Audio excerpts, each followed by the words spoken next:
आइए आज की वीडियो में स्टार्ट करते हैं फैराडे के विद्युत अपघटन के नियम।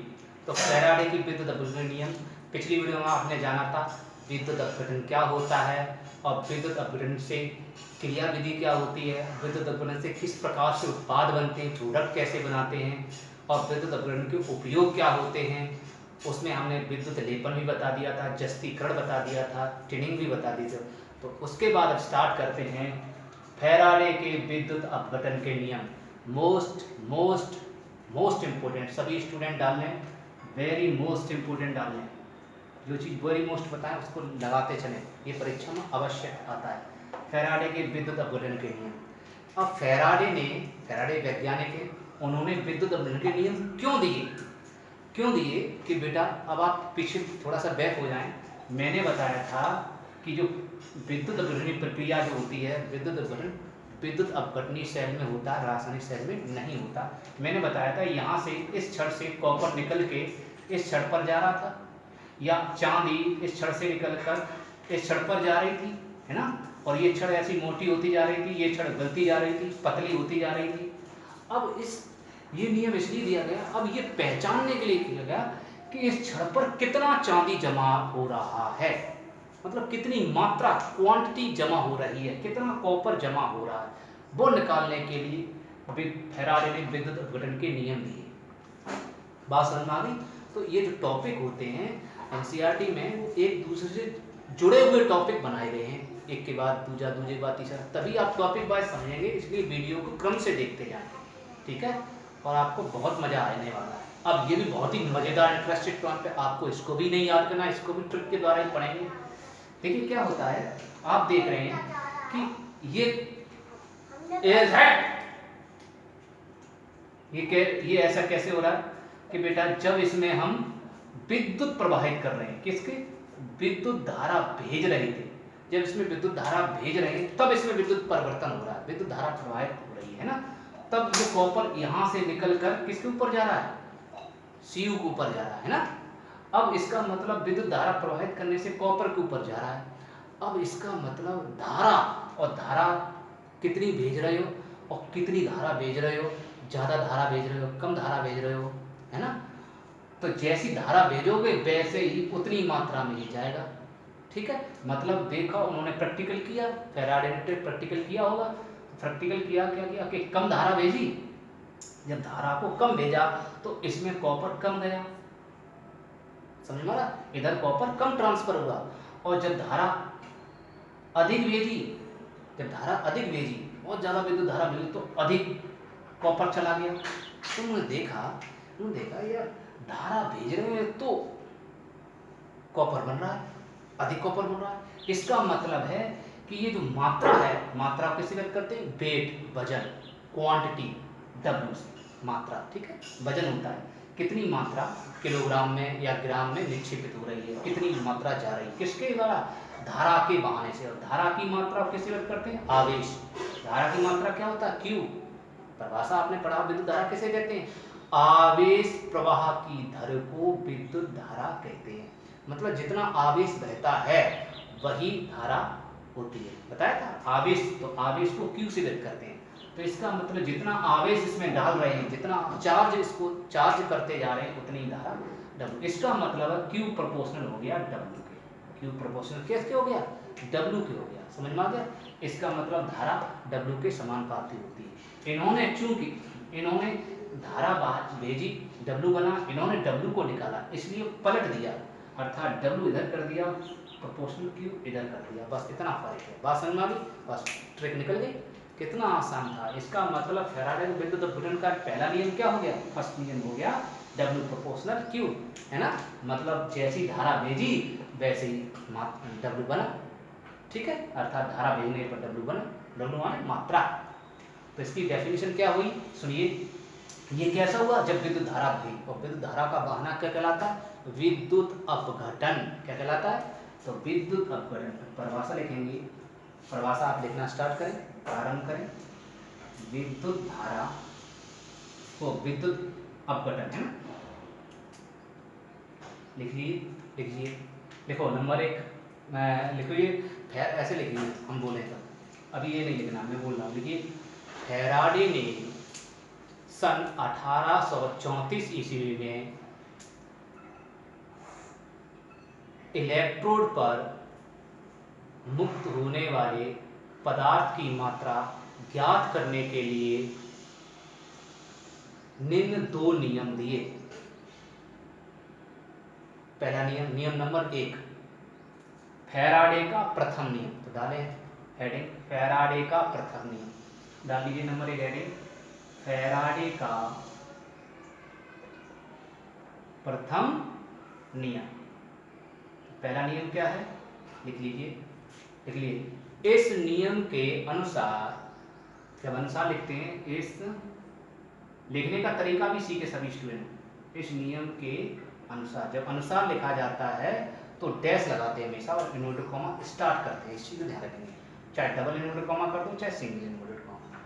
तो इस नियम के अनुसार इन्वर्टेड कॉमा स्टार्ट करें।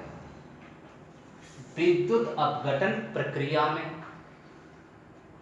विद्युत अपघटन प्रक्रिया में कैथोड पर, ये कैथोड पर ही तो निक्षेपित होता है, इधर कैथोड था, मैंने बताया था। कैथोड पर मुक्त हुए, मुक्त को कहते हैं निक्षेपित होना, ठीक है, निक्षेपित भी आप चाहो तो लिख सकते हो।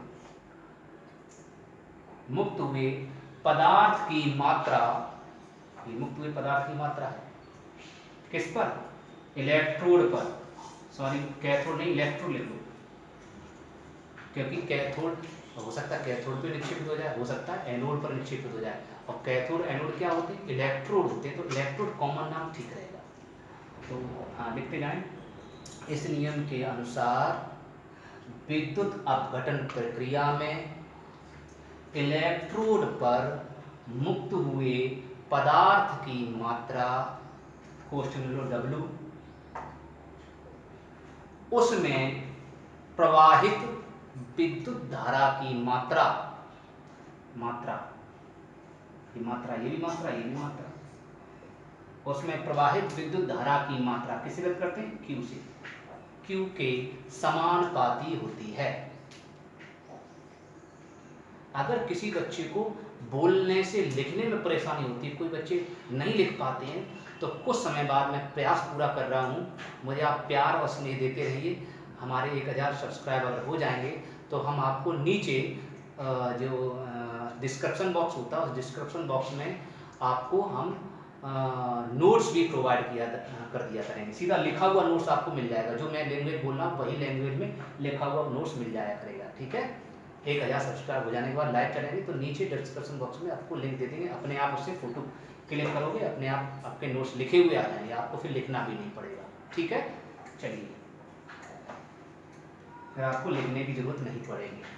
तो पदार्थ की मात्रा W, उसमें प्रवाहित विद्युत धारा की मात्रा Q के समानुपाती होती है। अब लिख लीजिए दैट इज, नई लाइन लिख लीजिए, अर्थात W प्रोपोर्शनल Q, ऐसे लिख लो, अर्थात W प्रोपोर्शनल Q,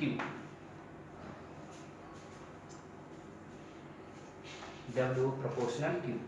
अब प्रोपोर्शनल हटाएंगे, W प्रोपोर्शनल जब हटाया उन्होंने तो क्या लगाते हैं, जेड, ये कांस्टेंट आ जाता है, आप सभी जानते हैं कांस्टेंट आता है, के से व्यक्त कर दो, लेकिन यहाँ जेड से व्यक्त किया गया है, तो लिख लो W बराबर जेड, लिख लो क्या, लिख लो वेयर, मतलब जहां, जहां W तो आप जानते हो, लिखा चुके हैं, इलेक्ट्रोड पर मुक्त हुए पदार्थ की मात्रा, आप लिखना चाहें दोबारा तो लिख लेना, जेड लिख लो, जेड क्या है, एक समानुपाती नियतांक, समानुपाती को अनुक्रमानुपाती भी कहते हैं, बताया था, अनुक्रमानुपाती, जहां जेड एक समानुपाती नियतांक है, नियतांक माने कांस्टेंट है, सही है, जिसे विद्युत रासायनिक तुल्यांक, क्या नाम इसका नाम रखा गया, विद्युत रासायनिक तुल्यांक कहते हैं, ठीक है। एक नया शब्द आया, विद्युत रासायनिक तुल्यांक कहते हैं। इसकी डेफिनेशन अगर आप चाहें तो लिख लेने, वैसे ये इसकी डेफिनेशन यूपी बोर्ड के लिए इंपॉर्टेंट नहीं है, ठीक है, लेकिन IIT में बाई चांस आ जाए तो हम दिखा देंगे एक्स्ट्रा, आपकी इच्छा करे तो लिखना, नहीं इच्छा करे तो नहीं लिखना। तो विद्युत रासायनिक तुल्यांक कहते हैं, ठीक है। अच्छा, अब एक आपने देखा W बराबर आपका ZQ आया, चाहो तो इसको इतना ही आप परीक्षा में आ जाए फैराडे का विद्युत अपघटन नियम लिखिए तो इतना ही लिखना, ये सूत्र जरूर लिखा करें। कोई भी नियम आए तो उस नियम का फॉर्मूला अवश्य लिखें, तो नंबर अच्छे मिलते हैं। जो फॉर्मूला नहीं लिखते, केवल थ्योरी लिख देते, फॉर्मूला नहीं लिखते, उनको नंबर कम मिलते हैं। यही बात है कि पेपर बेचारे सब पूरा करके आते हैं, लेकिन किसी में कम नाम मार्क्स मिलते हैं, किसी में ज़्यादा मार्क्स मिलते हैं। जो बच्चे बिल्कुल सटीक लिखते हैं, सटीक मतलब टू द पॉइंट आंसर, ज़्यादा भी ना लिखो तो भी मूर्खता है, कम लिखना तो भी मूर्खता है, बिल्कुल सही लिखो। कि फैराडे का विद्युत अपघटन नियम पूछा गया, उसमें तो नहीं दिया सूत्र लिखो, लेकिन फिर भी आपको सूत्र जरूर लिखना, क्योंकि सूत्र से ही नियम की उत्पत्ति होती है, सूत्र से ही नियम की उत्पत्ति होती है, इसलिए सूत्र लिखना जरूरी होता है। तो थ्योरी लिख दो क्या, उसके बाद आप ये सूत्र लिख दो, ठीक, बस इतना एक नंबर में आपको आ जाए, ठीक है। और डिटेल अगर करना चाहें तो आपकी इच्छा करेगा, समय है आपके पास तो आपकी इच्छा करे तो और कर दो, और क्या कर दो, आप जानते हो W बराबर Z, Q बराबर क्या होता है IT, और कर सकते हो, क्योंकि आप ये भी जानते हो Q बराबर क्या होता है IT, ये तो आपने फिजिक्स में पढ़ा है, आवेश बराबर I समय इंटू धारा, है ना। या एक और होता है Q बराबर स्मॉल n इंटू F, ये भी होता है, ये आप बाद में जानेंगे, ठीक है, इस तरह से। तो आप चाहो तो इतना लिख सकते हो, लिख लीजिए। अब एक नया शब्द आया विद्युत रासायनिक तुल्यांक, तो आप इच्छा करें तो लिख लीजिए, जो छात्र इच्छा करें तो वो लिखें, तो अगली तरफ से हेडिंग अलग से लिखना, इसको बॉक्स में लिख लो, क्योंकि ये इंपॉर्टेंट नहीं है, नहीं कोई यूज है। विद्युत रासायनिक तुल्यांक लिख लो, क्या होता है विद्युत रासायनिक तुल्यांक, ठीक है, इसको जान लेते हैं। तो विद्युत रासायनिक तुल्यांक क्या है, तो मैं क्या कर देता हूँ, इसमें I का मान क्या मान लो 1, ठीक है, धारा इसमें 1 एम्पीयर के लिए ले, विद्युत धारा इसमें 1 एम्पीयर विद्युत धारा प्रवाहित करे, और समय कितना 1 सेकंड, समय 1 सेकंड, समझ में आ रहा। मतलब क्या है कि अगर एक सेल है, उस सेल में 1 सेकंड में विद्युत धारा, कितने जो धारा प्रवाहित कर रहे हैं वो 1 सेकंड प्रवाहित करें और 1 एम्पीयर की, तब क्या होगा, तब होगा क्या, तब I बराबर 1 यहाँ रख दो, I बराबर T यहाँ रख दो, तब होगा क्या, इसमें मान रखेंगे तो W बराबर हो जाएगा Z, I एक लिखा नहीं जाता, केवल Z हो जाएगा, इसका मतलब W Z के बराबर हो जाएगा। मतलब उस समय विद्युत रासायनिक तुल्यांक जब W ही होगा, मतलब पदार्थ की जो मात्रा है वही विद्युत रासायनिक तुल्यांक है। इसका मतलब आपको समझ में आ गया, विद्युत रासायनिक तुल्यांक क्या चीज़ है, एक मात्रा है, किस पर, जो इलेक्ट्रोड पर मुक्त हो रहा है पदार्थ, उसकी मात्रा, समझ में आ गया। तो इसकी डेफिनेशन क्या होगी, लिख लें, जब किसी वैद्युत अपघट्य के विलयन में, वैद्युत अपघट्य कब ले लेते हैं, तो जब किसी वैद्युत अपघट्य के विलयन में 1 एम्पीयर की विद्युत धारा 1 सेकंड के लिए प्रवाहित की जाती है, 1 एम्पीयर विद्युत धारा 1 सेकंड में प्रवाहित की जाती है, तब इलेक्ट्रोड पर मुक्त हुए पदार्थ की मात्रा, ये इलेक्ट्रोड पर मुक्त होता है, इलेक्ट्रोड पर मुक्त हुए या निक्षेपित हुए पदार्थ की मात्रा ही लगा दो, ही विद्युत रासायनिक तुल्यांक कहलाती है, ठीक, या विद्युत रासायनिक तुल्यांक के बराबर होती है, चाहो तो कहलाती है, इसे बराबर, ठीक है। ये होगी इसकी डेफिनेशन, समझ में आ गई। चलिए, तो अब दूसरा है आपका, लिखिए फैराडे का द्वितीय नियम, नेक्स्ट हेडिंग डालेंगे फैराडे का द्वितीय नियम, मोस्ट इंपोर्टेंट दोनों नियम, फैराडे का द्वितीय नियम। अब फैराडे का दूसरा नियम बेटा क्या होता है, ये देखिए, फैराडे ने क्या किया कि पहले 1 मिलियन में एक पात्र लिया, पर एक सेल ले लिया, उस एक सेल में विद्युत धारा भेजी, तब देखा परिवर्तन क्या हुआ, ठीक है। अब फैराडे दूसरे नियम में 2 सेल ले लिए, 2 ले लिए, 3 ले लिए, 4 ले लिए, बहुत सारे सेल ले लिए, क्या ले लिए, फैराडे ने क्या किया, ऐसे बहुत सारे सेल ले लिए, समझने बेटा, बहुत सारे हमने सेल लेके डॉट डॉट और भी सारे सेल लेते हैं ऐसे, इलेक्ट्रो कैथोड इस तरह से, ठीक है, बहुत सारे सेल ले लिए। तो क्या किया, अब इस सेल में पहले विद्युत धारा प्रवाहित की, हो सकता है ये कॉपर सल्फेट का विलयन, इसमें हो सकता है इसमें AgNO3 का विलयन, मतलब अलग अलग वैद्युत अपघट्ट ले लिए, सही है, अलग अलग वैद्युत अपघट्ट ले लिए, और इसमें मान लो जिंक सल्फेट का विलयन अलग अलग ले लिए, उसमें एक ही मिल गया। उन्होंने क्या किया, इसका मतलब भिन्न भिन्न वैद्युत अपघट्ट के विलयनों में, ये भिन्न अलग अलग है वैद्युत अपघट्ट है, तो भिन्न भिन्न वैद्युत अपघट्टों के विलयनों में धारा समान रही। धारा, इसमें जो धारा थी, इसमें जो धारा थी वो भी आई एम्पियर, इसमें जो धारा थी वो भी आई एम्पियर, इसमें जो धारा थी वो भी आई एम्पियर, सही है बेटा, मतलब समान। अगर इसमें 50 बहा रहे हो तो इसमें भी 50 बहाया, इसमें भी 50 बहाया, इसमें 10 बहा रहे तो इसमें भी 10, इसमें भी 10, मतलब आई आई आई समान, तो समान ले लिया, समान धारा विद्युत धारा, और समय भी समान ले लिया, 1 सेकंड 1 सेकंड यहाँ, 1 सेकंड यहाँ, 1 सेकंड यहाँ, तो समय t1 नहीं मानेंगे, ये भी t, ये भी समय। तो क्या हुआ, तो देखा, तो इसका रासायनिक तुल्यांक अलग होगा, क्यों बेटा, इसका जो रासायनिक तुल्यांक है वो अलग होगा कि नहीं होगा बताइए, क्योंकि रासायनिक तुल्यांक तो मात्रा होती है, और मात्रा तो अलग होगी, हो सकता है इससे ज़्यादा कॉपर जा रहा हो और इससे कम कॉपर जा रहा हो, क्यों बेटा, मात्रा तो इस पर अलग होगी, तो इसका Z1 अलग होगा, मात्रा अलग होगी, इसका Z2 अलग होगा, इसका Z3 अलग होगा, रासायनिक तुल्यांक अलग होगा। क्यों अलग होगा, क्योंकि W1 अलग होगा, W2 अलग होगा, W3 अलग होगा, यस। लेकिन ये हमने समान ले लिए। अगर हम उन्होंने क्या किया, फेराडे ने अलग अलग वैद्युत अपघट्ट ले लिए, बहुत अलग अलग मैंने वैद्युत अपघट्ट ले लिया, फिर उन्होंने विद्युत धारा भेजी, और विद्युत धारा, लेकिन उन्होंने क्या किया, विद्युत धारा को समान भेज के देखा, और समान समय के लिए भेजेगा, तो देखा क्या परिवर्तन आ सकता है। हम मतलब समान समय के लिए विद्युत धारा भेजें और समान विद्युत धारा समान समय के लिए भेजें, तो कौन से वैद्युत अपघट्ट के विलयन में ज़्यादा पदार्थ निकलेगा, Ag पहले ज़्यादा चांदी, मतलब ज़्यादा कॉपर बनाएगा, या ज़्यादा चांदी बनाएगा, ज़्यादा जिंक बनेगा, है ना, ये उन्होंने चेक किया, किसके द्वारा, फैराडे के द्वितीय नियम में।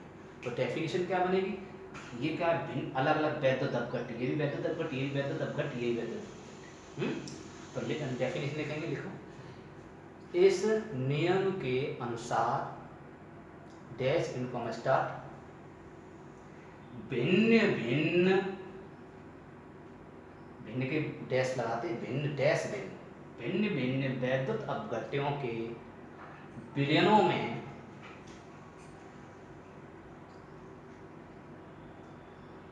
समान विद्युत धारा, समान विद्युत धारा, समान विद्युत धारा समान समय के लिए, समय भी समान, समान समय के लिए प्रवाहित की जाती है, तो क्या होता है मैं बताता हूं। तो इलेक्ट्रोड पर लिखिए, तो इलेक्ट्रोडों में, क्योंकि बहुत सारे इलेक्ट्रोड हो गए ना, ये भी इलेक्ट्रोड हो गए, ये भी, तो इलेक्ट्रोड, तो इलेक्ट्रोडों पर मुक्त हुए पदार्थ की मात्रा W, इलेक्ट्रोडों पर, या इलेक्ट्रोड पर लिख लीजिए, एक ही लिख लो, इलेक्ट्रोड पर मुक्त हुए पदार्थ की मात्रा W उनके रासायनिक तुल्यांकों, रासायनिक तुल्यांकों का दूसरा नाम है तुल्यांकी भारों, कैपिटल ई लिख लो, तुल्यांकी भार को कैपिटल ई से रद्द करते हैं, के समानुपाती होती है।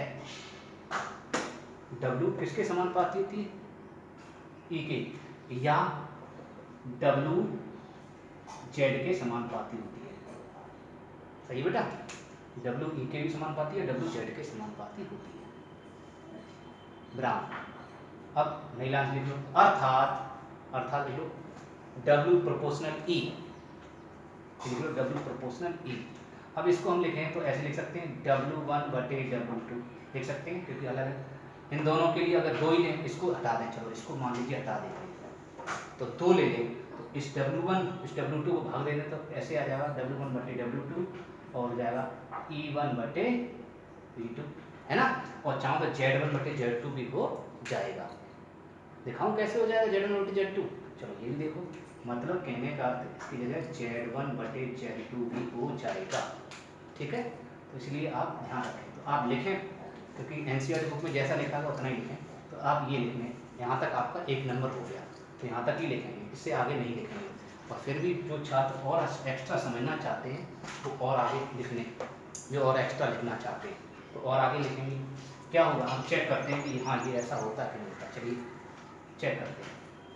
आप जानते हैं W बराबर सूत्र, हाँ जहाँ आप जान चुके फैराडे के प्रथम नियम इसमें लगाना पड़ेगा, क्योंकि तभी द्वितीय नियम निकलेगा। तो फैराडे के प्रथम नियम से क्या होगा, W बराबर ZIT, अभी निकाला था फैराडे के प्रथम नियम W बराबर ZIT। तो W क्या होता है, W1 और Z1 ये अलग अलग है, लेकिन I एक वही धारा है और T वही धारा है, इसमें चेंज नहीं।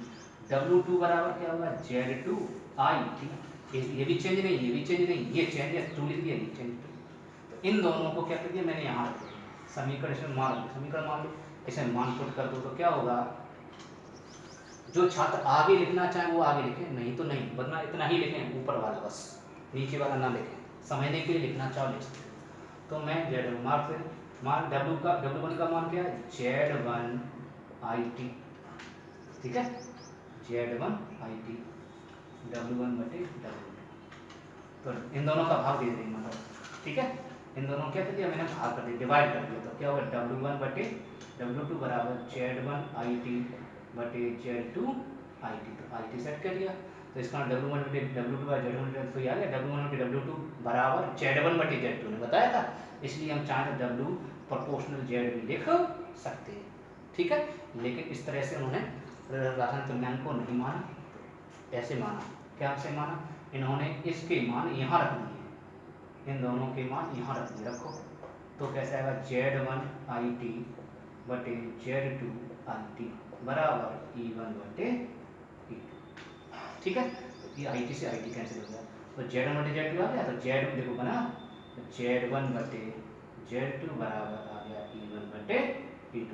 फैराडे ने इस तरह से निकाला, उस तरह से भी निकाल सकते। क्या किया, इसमें देखा, आपने देखा, इसको Z प्रोपोर्शनल E लिख सकते हैं, Z1/Z2, इसको लिख सकते हैं Z, तो इसको लिख सकते हैं E, तो Z प्रोपोर्शनल E हो गया। लेकिन बताया फैराडे उल्टे, फैराडे ने जैसे अभी Q प्रोपोर्शनल W पहले किया, धारा प्रवाहित की, तब W बना, तो फिर उल्टा कर दिया उन्होंने, W इधर कर दिया, Q उधर कर दिया। ऐसे इसमें जो Z प्रोपोर्शनल W बना, फिर इसको उल्टा कर दिया, मतलब इन्होंने क्या किया, E प्रोपोर्शनल Z किया। आगे समझ में, तो इसलिए ऐसे लिख लो। जो छात्र आगे लिखना चाहें वो लिख लो, ये IIT के लिए, नीट के लिए काफ़ी मददगार साबित होते हैं, न्यूमेरिकल में भी काम देंगे। तो E प्रोपोर्शनल Z, अब उन्होंने प्रोपोर्शनल को हटा दिया, E बराबर FZ, F लगा दिया, अपना नाम, अपना F माने फैराडे, अपने नाम से बोल दिया।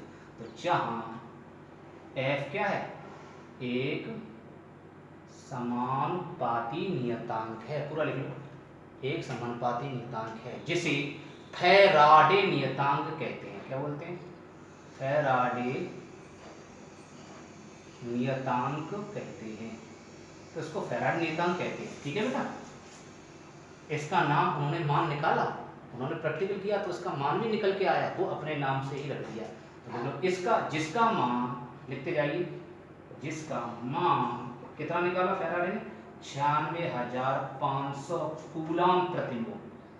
ये आवेशित है, कूलाम प्रति मोल, मतलब एक मोल में 96,500 कूलाम आवेश निकाला, ये आवेश है। तो यहाँ जो F क्या है, आवेश है, ठीक है, Q है, बात समझ में। तो क्या निकाला, क्यों, ये आवेश हो गया बेटा। आवेश कैसे बनाना, अभी आपने बताया था W बराबर ZIT होता था, IT, तो यही तो आवेश होता है IT, इसको Q लिख सकते हैं, लेकिन यहाँ Q ना लिख के क्या माना, क्या माना, F माना, Q की जगह क्या माना, F, समझ में आ गया। तो FZ आ गया, तो FZ, और W को मैंने बताया E भी लिख सकते हैं, क्यों, क्योंकि W प्रोपोर्शनल E, देखो W प्रोपोर्शनल E, तो इसकी जगह हम E भी लिख सकते हैं। समझ में आ गया, ऐसे निकाला, E प्रोपोर्शनल FZ, 96,500 कूलाम प्रति मोल, एक मोल में 96,500 कूलाम होते हैं। ठीक है, इसको अगर वैसे चेंज करें तो 9.6 5 गुना 10 का घात 4 लिख सकते हैं, 1 2 3 4 दशमलव लिखें तो ऐसे लिख सकते हैं कूलम प्रति मोल। तो ये थे फैराडे के नियम। फैराडे ने किन किन पर्पज से ये नियम दिए आपको समझ में आ गया। तो इसलिए जब विद्युत अपघटन प्रक्रिया हुई तो विद्युत अपघटन प्रक्रिया के दौरान कितना कॉपर उधर बनेगा, कितनी मात्रा में बनेगा, 20 ग्राम बनेगा कि 30 ग्राम बनेगा, 40 ग्राम बनेगा, वो इन नियमों के द्वारा प्राप्त कर सकते हैं। तो ये न्यूमेरिकल में इनका प्रयोग होता है। तो ऐसा करते हैं हम थोड़ा सा 1-2 न्यूमेरिकल इनसे रिलेटेड हम बताते जा रहे हैं। देखो क्वेश्चन हम थोड़ा क्वेश्चन जो करा रहे हैं डॉक्टर उसको रिलेशन थोड़ा बहुत क्वेश्चन भी करा रहे हैं, ठीक है, जिससे क्या होगा थोड़ा सा आपको अच्छा समझ में आएगा। फिर बाद में हम जब एक्सरसाइज पूरा खत्म हो जाएगा बाद में सारे एनसीईआरटी न्यूमेरिकल करा देंगे, परेशान होने की जरूरत नहीं, ठीक है। और सारे जो सबसे पहले मैं एनसीईआरटी के नहीं कराऊंगा क्योंकि सबसे पहले मैं जितने यूपी बोर्ड में क्वेश्चन आए हैं, बिहार बोर्ड में जितने क्वेश्चन आए हैं वो सारे क्वेश्चन कराऊंगा, क्योंकि आपका सबसे पहले यूपी बोर्ड जरूरी है, उसके बाद आईआईटी या नीट जरूरी है। तो आईआईटी के लिए आपकी एनसीईआरटी ज़्यादा जरूरी होती है, ठीक है, नीट के लिए ज़्यादा जरूरी होती है, लेकिन यूपी बोर्ड के लिए आपकी जितने क्वेश्चन आ चुके हैं 20 सालों में, सारे 20 साल वाले क्वेश्चन मैं आपको करा दूंगा और उसी का लिंक भी आपको मैं डिस्क्रिप्शन बॉक्स में दे दूंगा, ठीक है। कब? जब कंप्लीट चैप्टर हो जाएगा तब, ठीक है, तब आपको अच्छा समझ आएगा। तो यहाँ तक के लिए आज का वीडियो, बहुत बहुत धन्यवाद। वीडियो अच्छा लगा हो तो प्लीज़ लाइक भी लाइक जरूर किया करें बेटा, लाइक करने से मुझे मोटिवेशन मिलता है। आप लोग लाइक नहीं करते, केवल लाइक करने के लिए अंगूठे का निशान होता है लाइक, ऐसा अंगूठे का निशान आपने देखा होगा, ऐसा अंगूठे का निशान बनाया है, उसी को ऐसे दबा दिया करो, बस हो गया लाइक, उसमें क्या मेहनत करनी है, ठीक है। और नीचे एक ऐसे लगा है, ये ऊपर की ओर है ऐसा अंगूठा, तो ये और लाइक हो गया, और नीचे की ओर अगर ये खराब लगता है आपको तो डिसलाइक है, इसको दबा दो भाई, खराब लगता है तो आप इसको दबा दें, अच्छा लगता तो आप इसको दबा दें, तो और मेहनत करेंगे, अच्छा लगता है तो और मेहनत करने की इच्छा होती है, खराब लगता है तो कहाँ मेहनत करने की इच्छा होती है, इसलिए आप इसको दबा दिया करें। अच्छा, और सुनिए, अपने दोस्तों को भी जरूर शेयर करें। बहुत बहुत धन्यवाद, नमस्कार।